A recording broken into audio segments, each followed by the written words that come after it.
Ini adalah seorang ibu sekitar usia 65 tahunan dengan keluhan nyeri perut yang sebenarnya sudah cukup lama tapi dia tahan ya. Dan akhirnya kemarin melakukan pemeriksaan ke dokter penyakit dalam, terus katanya dilakukan USG perut, hanya dicurigai ada kista. Lalu pasien melakukan pemeriksaan ke dokter kandungan dan dokter kandungan itu merujuk ke saya untuk merefer karena bingung ini kista atau rahim. Akhirnya saya melakukan anamnesa atau tanya jawab dulu ya. Ternyata si ibu ini memakai spiralnya udah kuno zaman dulu ini. Ini zaman masih kita seringkali mendengar slogan 2 anak cukup, dan saat itu benar-benar terkontrol ya, keluarga berencana, masih di zamannya Presiden Soeharto. Ini spiral model lama, namanya spiral Lippes Loops. Jadi bentuknya kayak huruf S, persis seperti cacing bergulung ya. Ini sudah tidak pernah kita lihat lagi spiral model begini. Ini dipasang tahun 84, bayangkan 40 tahun yang lalu.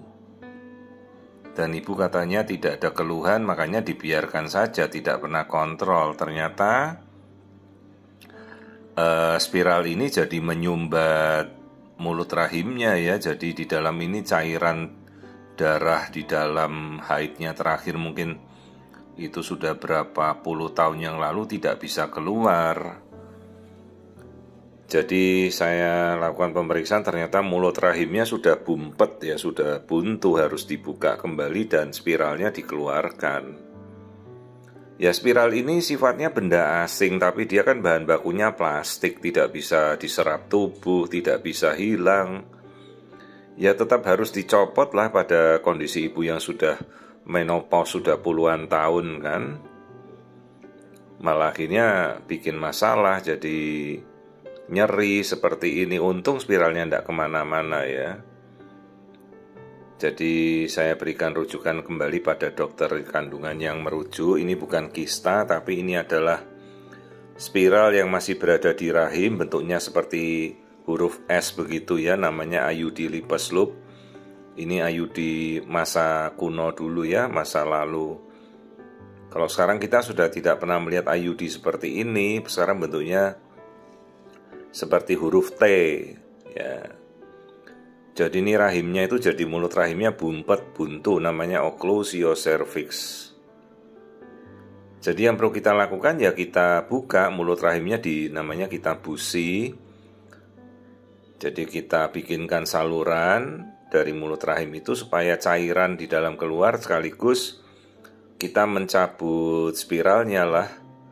Ya, spiral yang sudah puluhan tahun ini, bayangkan sudah 40 tahun spiral ini ada di dalam rahim si ibu tanpa ada keluhan, dan dibiarkan baru sekarang ini karena akumulasi cairannya kan terus-menerus di dalam itu, jadi nyeri dia. Baru sekarang ibunya melakukan pemeriksaan dan minta dicabut. Ya, jadi ini contoh IUD yang di dalam rahim dan sudah berpuluh tahun tidak dikeluarkan. IUD zaman dulu ya, ini kalau kita nostalgia zaman dulu ada BKKBN, sekarang masih ada, tapi ini waktu gencar-gencarnya itu ya. Semua harus masang KB spiral. Begitu lahir langsung dipasang, dan itu sangat-sangat efektif ya waktu itu untuk menekan pertumbuhan penduduk. Oh, sekarang kadang ya pertumbuhan penduduk tetap bertumbuh, tapi ya orang sudah mau punya anak lebih dari 2 saja kan sudah berpikir ya. Kadang cuma anaknya 1 aja udah cukup lah, mereka pakai kontrasepsi spiral, kontrasepsi jangka panjang. Tapi sekarang bentuknya huruf T. Kalau ini masih bentuk yang dulu sekali ya, zaman dulu ini bentuknya seperti huruf S. Makanya dibilang spiral, asalnya nama spiral itu dari bentuk seperti ini. Kita udah tidak pernah lagi melihat, nih saya terakhir kali melihat sudah mungkin udah 40 tahun yang lalu ya. Dulu banyak sekali semua ibu-ibu memakai spiral model Lippes loop ini ya. Gitu. Jadi karena ini menyumbat saluran mulut rahim, jadi kita mesti buka, namanya dibusi, terus spiralnya ya kita keluarkan ya. Jadi ingat spiral model zaman dahulu seperti ini bentuknya.